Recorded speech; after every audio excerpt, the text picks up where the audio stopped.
नमस्कार, आप देख रहे हैं punjabkesari.com और मैं हूं आपके साथ कोमल पवार। चलिए रुक करते हैं सबसे बड़ी खबर की ओर। आज हम बात करने वाले हैं डीटीसी की, जिसने ऐसा माना जा रहा था कि दिल्ली विधानसभा चुनावों में आम आदमी पार्टी को खुलकर वो सपोर्ट करने वाली है, लेकिन हुआ कुछ ऐसा कि उलटफेर देखने को मिला। डीटीसी का जो वर्ग है उसने दिल खोलकर आप बीजेपी को वोट किया है। अब ऐसे में बड़ा सवाल है कि डीटीसी कर्मचारियों के लिए आखिर बीजेपी क्या सौगात देगी। इसी पर आज हम चर्चा करेंगे और चर्चा के लिए हमारे साथ हमारे रिपोर्टर जुड़ गए हैं संदेश। तो उन्हीं से जानेंगे कि किस प्रकार की तैयारियां बीजेपी की ओर से की जा रही है। संदेश, आपको आवाज आ रही है मेरी?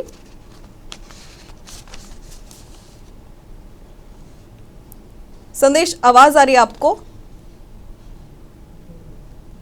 क्योंकि हम ये जानने की बेशक से कोशिश कर रहे हैं कि डीटीसी वर्ग विधानसभा चुनावों में उलटफेर देखने को मिला और आम आदमी पार्टी औंधे मुंह गिर गई। और ऐसे में बड़ा सवाल है कि अब आम आदमी पार्टी क्या करेगी और बीजेपी अब इस वर्ग को साधने की कोशिश में जो जुटी हुई है वो क्या करेगी, क्योंकि अभी तक बीजेपी की तरफ से ऐसा कुछ मोटे तौर पर नहीं कहा गया है कि वो ऑटो और डीटीसी के लिए कुछ करने वाली है। और ये बात हर कोई जानता है कि किस तरह से कि आम आदमी पार्टी ने वो अस्तित्व में ही ऐसे आई थी क्योंकि कहीं ना कहीं उसने ऑटो वर्ग को साधने का काम किया था। क्योंकि हमेशा से ही ऐसा माना जाता रहा है कि जो एक वर्ग है वो हमेशा से शक्तिशाली रहा है। और ऐसे में बड़ी बात होगी कि एक आखिर क्या बीजेपी सौगात देती है इनको आने वाले समय में।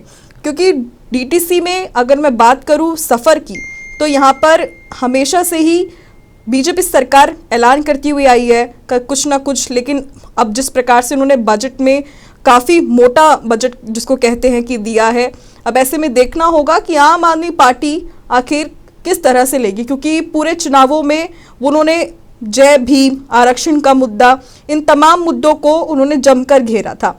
अब ऐसे में बड़ा सवाल होगा कि वो इस वर्ग को कैसे साधेगी।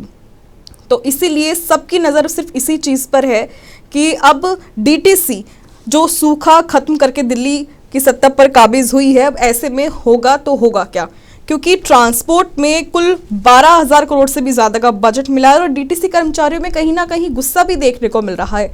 क्योंकि अभी तक बीजेपी की तरफ से कुछ ऐसा जिसको बोलते हैं कि कुछ समाधान या बीजेपी की तरफ से कुछ बड़ा ऐलान अभी तक नहीं किया गया और सरकार बन चुकी है। और ऐसे में देखना वाकई में दिलचस्प होगा कि अब आम आदमी पार्टी इसको किस तरह से लेगी। क्योंकि अगर मैं बात करूं यहाँ पर आम आदमी पार्टी की, तो लगातार उन पर सवालिया निशान खड़े हो रहे हैं।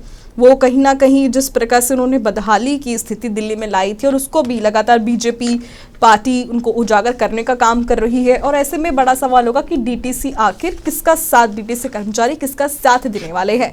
क्योंकि सीएम रेखा गुप्ता के आने के बाद सबसे टॉप स्टोर पर है। और ऐसे में यही जानने की कोशिश करेंगे कि अब डीटीसी कर्मचारियों को जो बीजेपी से आस है वो किस तरह से है और बीजेपी के सामने डीटीसी कर्मचारियों ने आखिर क्या मांग रखी है। अब इसी पर हम मुद्दे पर बातचीत करेंगे हमारे रिपोर्टर संदेश से। संदेश, आवाज आ रही है आपको मेरी? जी, सुन पा रहा हूँ। सबसे पहला सवाल तो संदेश मेरा आपसे यही होगा कि डीटीसी कर्मचारियों की आखिर बीजेपी से मांग क्या है? कोमल जी, मैं बताना चाहूंगा कि जिस तरह से पहले जो आम आदमी पार्टी की पूर्व में सरकार थी, लेकिन जब दिल्ली में अब नई सरकार बनी है, भारतीय जनता पार्टी की सरकार बनी है, रेखा गुप्ता की नेतृत्व वाली जो सरकार है, जिसको कहीं ना कहीं डीटीसी जो कर्मचारी है उनको बड़ी उम्मीदें हैं। क्योंकि डीटीसी कर्मचारी की जो कर्मचारी है उनका साफ तौर पर यही कहना था कि जो पहले की सरकार से वो उन्हें जो कई सारी मांगों को लेकर अपनी बातें रखी थी, लेकिन बावजूद जो पुरानी सरकार है वो अपना कोई ठीक से काम नहीं कर पाई। और ऐसे में जब ये चुनाव था, दिल्ली विधानसभा चुनाव था, तो जो डीटीसी बस कर्मचारी थे और डीटीसी जो तमाम कर्मचारी थे, उन लोगों ने बढ़ चढ़ कर इसमें साथ दिया और एक भारतीय जनता पार्टी की जो सरकार है उसको बनाने में साथ दिया। ऐसे में अब उनको कहीं ना कहीं उम्मीदें हैं, क्योंकि जो संविदा पे जो बस ड्राइवर है, कंडक्टर है, उनको खास तौर पर उम्मीद है। क्योंकि ना तो उनका जो बेसिक जो सैलरी है उसके अलावा नहीं ज्यादा नहीं मिलता। इसके बाद डीए है, उसकी भी लगातार ये मांग उठा रहे थे। तो अब सीधे तौर पे हालांकि बजट में एक साफ नहीं कहा गया है कि इनके लिए क्या कुछ खास क्या रहा जाएगा, लेकिन इनके लिए खास तौर पर बजट निकाला गया। लेकिन नई उम्मीदें भी भारतीय जनता पार्टी की सरकार से इन तमाम बस ड्राइवर और कंडक्टर्स को है। जी। क्योंकि कहीं ना कहीं संदेश इस वक्त जब विधानसभा चुनाव की स्थिति हमने देखी थी तो हमने साफ तौर पर देखा था और ऐसा कहा जा रहा था कि उन्होंने जिस प्रकार से आम आदमी पार्टी ने घोषणाएं की थी सीधे तौर पर ये साफ था कि कहीं ना कहीं वो उनका समर्थन पाने के लिए कर रही हैं। और अब बीजेपी सत्ता पर आ गई है, उलटफेर देखने को मिला है हमें। तो ऐसे में आपने जो डिमांड बताई है डीटी की सब तरफ से कि बेसिक सैलरी और डीए को लेकर, तो दूसरा मेरा ये होगा कि क्या सुविधाओं को लेकर भी कुछ बदलाव आएंगे? क्योंकि ऐसी बात कही जा रही है कि पिंक टिकट जो महिलाओं को दी जाती है वो भी बंद हो जाएगी और उसकी जगह पिंक कार्ड आएंगे। इस पर क्या कहेंगे?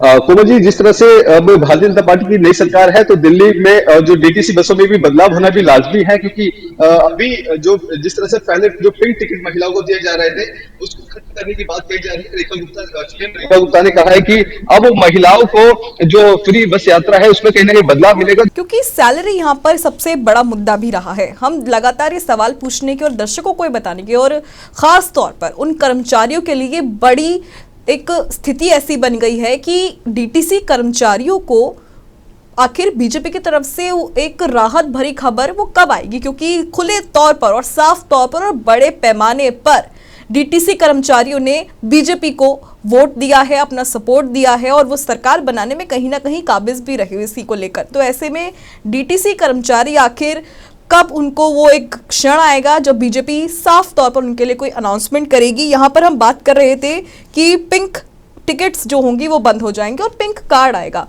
तो बीजेपी की तरफ से अभी जो सूत्र है उनके हवाले से यही खबर सामने आ रही है कि जितना डिजिटलाइजेशन होगा डीटीसी का उतना ही फायदे में सरकार रहेगी। और जिस तरह से पिछली सरकार में जो घोटाले हुए हैं, जो हमेशा से ये बीजेपी चाहे कैग रिपोर्ट्स में उन्होंने ये सारी बातें कही, घोटालों की बात कही, तो ऐसे में अब डिजिटलाइजेशन की ओर जो है बीजेपी वो पूरी तरह से चल गई है। क्योंकि जो डीटीसी की जो स्थिति है, अगर मैं साफ तौर पर बात करूं, जो डीटीसी की स्थिति है वो काफ़ी दयनीय हो चुकी है दिल्ली में और चेन्नई बेंगलुरु जैसे शहर में, जहाँ पे बसें और दिल्ली में भी बसें एक ऐसा रास्ता है जो सभी के लिए काफ़ी आरामदायक रहता है। क्योंकि किसी भी दूर दराज की उसकी यात्रा के लिए हमेशा से ही लोग किसी का सहारा लेते हुए आए हैं।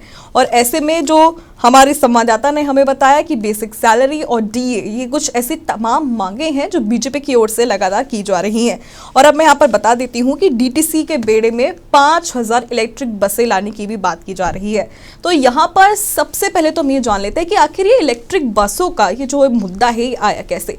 अब कैग रिपोर्ट जब विधानसभा में पेश की गई तो उजागर हुए आम आदमी पार्टी सरकार के घोटाले, जिसको लेकर बीजेपी लगातार हमलावर रही, लेकिन आम आदमी पार्टी भी छिटपुट तरीके से बचती हुई नजर आई और उसने कैग रिपोर्ट्स को मुद्दे को पूरा ही भटका दिया आरक्षण के मुद्दे पर। तो ऐसे में कहीं ना कहीं आम आदमी पार्टी ने भी उन सवालों का जवाब नहीं दिया और बीजेपी भी लगातार उन्हीं सवालों को लेकर अब भी पार्टी को घेरती हुई नजर आ रही है। क्योंकि डीटीसी, अगर मैं बात करूं डीटीसी की, आयुष्मान योजना की, तो ये ऐसे तमाम मुद्दे हैं जिनको लेकर आम आदमी पार्टी इस वक्त सवालिया निशान पर है। क्योंकि केंद्र सरकार की तरफ से या जो जितना पैसा उनको मिलता था, उनकी जो घपलेबाजी है, जो घोटाले हुए हैं वो साफ तौर पर किए गए हैं। और ये जो कैग रिपोर्ट्स के हवाले से जो खबरें आई थी ये काफ़ी साफ तौर पर आई थी और आम आदमी पार्टी भी इसको लेकर कहीं ना कहीं घिर गई है। तो अब 5000 इलेक्ट्रिक जो बसें हैं वो भी लाने की कोशिश की जा रही है। और ऐसे पे हम दोबारा से अपने संवाददाता की तरफ रुख करेंगे और ये जानने की कोशिश करेंगे कि अब जो डीटीसी कर्मचारियों की सैलरी आपने बताई संदेश की, बेसिक सैलरी बढ़ाई जाए, सुविधा को भी बढ़ाया जाए, तो अब डीटीसी कर्मचारियों को पैसे, उनकी सैलरी कब तक बढ़ जाएगी? कोमल जी, अभी तो इस पे कोई ऑफिशियल बयान अभी नहीं आया किसी भी पॉलिटिकल लीडर्स का, लेकिन उम्मीदें जताई जा रही है क्योंकि हाल में ही अभी सरकार बनी है, लगभग अभी 3 महीने भी ठीक से पूरे नहीं हो पाए हैं। तो ऐसे में जो लगातार है जो दिल्ली की सरकार है, तमाम जो मंत्री है वो ये दावा कर रहे हैं कि आने वाले समय में डीटीसी में बदलाव होगा और डीटीसी कर्मचारियों के जो सुविधाएं है उसको भी कहीं ना कहीं बदलाव किया जाएगा। लेकिन अभी कब तक होगा इस बात पे अभी भी संशय बना हुआ है। लेकिन जो उम्मीदें हैं जो डीटीसी कर्मचारी है तो उम्मीद है भारतीय जनता पार्टी की सरकार से है, क्योंकि उनके सीधे तौर पर यही सवाल है ना, क्योंकि दिल्ली में भी सरकार भारतीय जनता पार्टी की है, केंद्र में भी सरकार है वो भारतीय जनता पार्टी की है। क्योंकि जो पहले की पूर्व की सरकार थी, आम आदमी पार्टी की सरकार थी, वो लगातार इनकी सैलरी बढ़ाने की बात करें इसे ऑफिशियल बयान जो है कर्मचारियों की तरफ से नहीं आया है आम आदमी पार्टी का, जिस प्रकार से घोटाले किए गए। हालांकि अभी भी छुटपुट तरीके से जो बीजेपी है वो कोशिश कर रही है अपने पूरे ही उस सिनेरियो को, दिल्ली के लोगों को अपने साथ जोड़ने का वो जो काम है वो लगातार कर रही है, क्योंकि ये बात किसी से छुपी नहीं है कि आम आदमी पार्टी जिस तरह से सत्ता में आई और जिस तरह से ये सारा ही काम हुआ, तो ये इस वक्त बीजेपी के लिए भी चुनौती है। केवल यमुना की सफाई ही मुद्दा नहीं है, दिल्ली में बस चालक, ऑटो चालक, ये भी एक मुद्दा है और ये एक बड़ा वर्ग है जो दिल्ली में अभी इस वक्त स्थापित है, और इसको खुश करना कहीं ना कहीं बीजेपी के लिए भी बहुत ज़रूरी बात हो सकती है। अब यहाँ पर हमने जो घोटाले का जिक्र किया था उस पर जो आम आदमी पार्टी के जो दिग्गज है वो भी कतरा रहे थे कहीं कि हम इस पर, वो सीधे तौर पर, साफ तौर पर आकर वो चीज़ें नहीं कह रहे थे। तो ऐसे में बड़ा सवाल ये होगा कि अब डीटीसी कर्मचारियों को वो किस तरह से खुश करती हैं, क्योंकि अगर मैं बात करूं ऑटो वर्ग की तो आम आदमी पार्टी ने भी कोशिश की थी इसी तरह की। तो ऐसे में बड़ा सवाल है कि आखिर डीटीसी कर्मचारियों को बीजेपी खुश करने की कोशिश क्यों कर रही है। हम इसी के लिए इसी सवाल से अपने संवाददाता से भी पूछेंगे। संदेश, आखिर क्यों डीटीसी कर्मचारियों को खुश करना जरूरी है बीजेपी के लिए?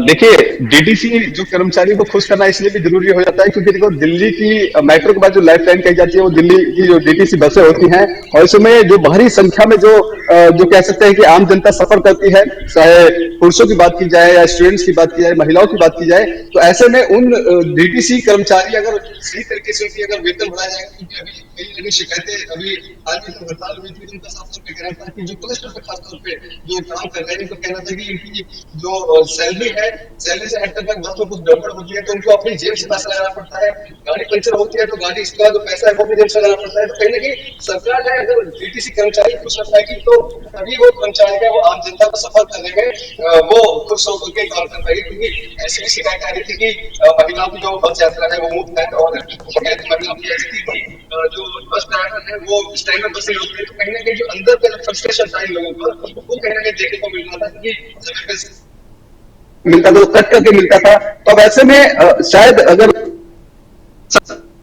इन डीटीसी कर्मचारी के बारे में सोचेंगे, शायद हो सकता है कि जनता जो न्यूनतम वर्ग की है, जो मध्यम वर्ग की जो बसों में सफर करती है, तो उन लोगों के लिए कहीं ना कहीं ये थोड़ा फायदेमंद रहेगा। इसके अलावा अगर बात करें तो अभी जो बसें हैं लगभग 30 से 40% बसें हैं वो खराब कंडीशन में है। तो जो नई बसों की जो आने की भी बात कही जा रही है, इलेक्ट्रिक बसें आने जा रही है तो दौड़ेगी, लेकिन अभी तक इस बात पे भी है, लेकिन अभी तक कोई ऐसी बसें इलेक्ट्रिक नहीं आई है। आने वाले समय में थोड़ा समय और लग सकता है। जो डीटीसी बसें हैं वो आएगी इलेक्ट्रिक, क्योंकि जो दिल्ली की सरकार का सीधा जो मोटिव है कि 2027 तक जो दिल्ली में जो बसें हैं, जो सीएनजी और डीजल की बसें इनको खत्म कर दिया जाएगा, पूरा इलेक्ट्रिक तरीके से गाड़ियां हैं वो चलेगी। संदेश, आप जमीनी स्तर से जुड़े हुए हैं कर्मचारियों के साथ काफी लंबे समय से, और आपने विधानसभा चुनावों में भी और उसके बाद भी अफसरों को, कर्मचारियों को काफी नजदीकी से देखा है। तो इस वक्त कर्मचारियों के बीच में बीजेपी पार्टी को लेकर क्या माहौल है? क्या खुश है या नाराज है? क्या माहौल है? देखिए, अभी हाल में ही मैंने उत्तम नगर बस टर्मिनल से मैंने जो बस ड्राइवर्स की, कंडक्टर की, जिस तरह हमेशा से पंजाब की से आवाज बनता हुआ रहा है, ऐसे में ही चुनाव के बाद भी हम उन बस ड्राइवर कंडक्टर हमेशा से ही पंजाब केसरी हमेशा से ही डीटीसी कर्मचारियों की आवाज बनता रहा है, और जिस जगह भी दिल्ली में तमाम जो पोर्टल्स है उस पर भी डीटीसी कर्मचारियों पर पंजाब केसरी की टीम ने हमेशा से ही नज़र रखी है, और ये बात सब लोग जानते हैं कि किस तरह से हमने हमेशा से उनकी आवाज़ उठाई है। तो ऐसे में जो कर्मचारी वर्ग है वो कहीं ना कहीं बीजेपी से ही आस लेकर बैठा हुआ है, क्योंकि आम आदमी पार्टी से नाउम्मीदी लेकर अब जो वर्ग है वो जाएंगे, तो जाएंगे भी कहाँ? नई पार्टी से, नई सरकार से सभी को उम्मीद होती है कि वो उनके क्षेत्र के लिए कुछ अच्छा करेंगे। तो ऐसे में शायद हो सकता है कि डीटीसी कर्मचारियों के मन में भी यही आस हो, और शायद इसी को लेकर अब डीटीसी कर्मचारी भी उत्सुक हों कि कुछ बदलाव का दौर देखने को मिलेगा, क्योंकि जिस तरह से डीटीसी की बसों की हालत है वो सब जानते हैं, जितने भी दिल्ली वासी हैं सभी जानते हैं कि किस प्रकार से डीटीसी की जो बसें हैं उनकी जो स्थिति है वो काफ़ी दयनीय हो चुकी है। अब ऐसे में बीजेपी के सामने यमुना की सफाई, आयुष्मान योजना, मोहल्ला क्लिनिक, नालों की सफाई, ये तमाम मुद्दों के साथ साथ डीटीसी वर्ग को खुश करना और ऑटो चालकों को खुश करना, ये भी एक मुद्दा उनके लिए सामने आ सकता है। तो अब ऐसे में बड़ा चुनौती बीजेपी के लिए ये भी होगी कि किस तरह से इस छोटे वर्ग को, जो किसी से छुपा नहीं है और काफी मजबूत वर्ग है, तो वो इसको किस तरह से साथ देती है। तो ऐसे में अगर कोशिश की जाए, अगर बीजेपी की तरफ से क्या रणनीति बनाई जाएगी, इस पर भी चर्चा करेंगे। हम संदेश से बात करने की कोशिश करेंगे। संदेश, आवाज आ रही है आपको? बीजेपी की आगे क्या रणनीति होगी डीटीसी कर्मचारियों को? और आपने बात कही थी, शायद आपका कनेक्शन खराब हो गया था, तो डीटीसी कर्मचारियों के बीच बीजेपी की क्या स्थिति है? वो नई सरकार को कैसे स्वागत कर रहे हैं? जिस तरह मैं आपको बता दूं कि कोमल जी, जब इलेक्शन था तो उनका जो पूर्ण बहुमत था डीटीसी कर्मचारियों का, वो भारतीय जनता पार्टी की होता है कि लंबे समय से कोशिशें करने के बावजूद भी ना तो उनका डीए बढ़ा, ना ही उनकी सैलरी में कुछ बढ़ोतरी हुई, तो लगातार खामियां हैं वो सामने आ रही थी, जिसको लेकर के डीटीसी कर्मचारियों ने हड़ताल भी करी थी, लेकिन बाद में कोई निष्कर्ष नहीं निकला। भारतीय जनता पार्टी ने अपना जो सेट किया है कि आने वाले के बाद से डीटीसी बस ड्राइवर और कंडक्टर के जो बारे में सोचा जाएगा। हो सकता है कि जल्द ही जो वेतन है वो बढ़ाया जाए, क्योंकि इससे पहले हमने आपको बताया कि हमने ड्राइवर और कंडक्टर से बात किया था, कई टर्मिनलों पर जाकर अपने लोगों से जुड़े थे, उनसे बात किया था। उनका साफ तौर पर कहना है कि अब ये जो नई सरकार है, क्योंकि जो पूरा सिस्टम था, क्योंकि अरविंद केजरीवाल की सरकार को 10 समय हो गया था और जो सारा सिस्टम था उनको बदलने में थोड़ा समय लगेगा, तो अब कहीं यह भारतीय जनता पार्टी से ये डीटीसी बस कंडक्टर और ड्राइवर लगा रहे हैं। तो और भारतीय जनता पार्टी की सरकार यानी कि रेखा गुप्ता ने भी शपथ में कहा था कि जल्द ही डीटीसी के जो रूल्स हैं उसमें बदलाव किए जाएंगे। पहले तो जिस तरह से जो महिलाओं की बस टिकट पे जो बात की जा रही थी उसको पहले किया जाएगा, इसके बाद आगे चलते, क्योंकि अभी जो नई बसें आ रही हैं, जो बस कंडक्टर और ड्राइवर्स के साफ तौर पर ये कहना से जो गवर्नमेंट जॉब कर रहे हैं उन ड्राइवर्स कंडक्टर की सैलरी है उतनी सी किया जाए, ना तो उनके पास ईएसआई है ना ही उनके पीएफ कटता है, तो ऐसे में छोटी सैलरी उनको घर चलाने की काफी दिक्कतें होती है। तो अब शायद हो सकता है कि जल्द ही जो दिल्ली की सरकार है, भारतीय जनता पार्टी की सरकार है, जल्द ही कुछ ड्राइवर कंडक्टर्स के वेतन को लेकर भी बड़ी बात कर सकती है। ठीक है संदेश, बहुत बहुत शुक्रिया हमारे साथ जुड़ने के लिए और ये तमाम जानकारी हमारे साथ साझा करने के लिए। बहरहाल अब डीटीसी को लेकर दिल्ली में जंग तो छिड़ चुकी है, क्योंकि जहां एक तरफ आम आदमी पार्टी बीजेपी का जो जनता को विश्वास मिल रहा है, साथ मिल रहा है, वो तोड़ने की कोशिश कर रही है, तो वहीं दूसरी तरफ आम आदमी पार्टी और बीजेपी के बीच भी रार की स्थिति देखी जा रही है। और ऐसे में जिस तरह से हमारे रिपोर्टर ने बताया कि किस तरह से बेसिक सैलरी, डीए को लेकर, पारदर्शिता को लेकर, सफाई को लेकर, सुविधाओं को लेकर, उनकी सैलरी को लेकर, उनके जो बेनिफिट्स उनको मिलते हुए आ रहे हैं इनको लेकर, किस तरह से जो कर्मचारी हैं वो लगातार केवल और केवल बीजेपी से आस लेकर बैठी हुई है। तो ऐसे में देखना वाकई में दिलचस्प होगा कि डीटीसी कर्मचारियों को बीजेपी किस तरह से साथ लेकर चलती है। बहरहाल बात पते की में आज सिर्फ इतना ही, लेकिन देश और दुनिया की तमाम खबरों के लिए आप देखते रहें पंजाब केसरी.com। नमस्कार।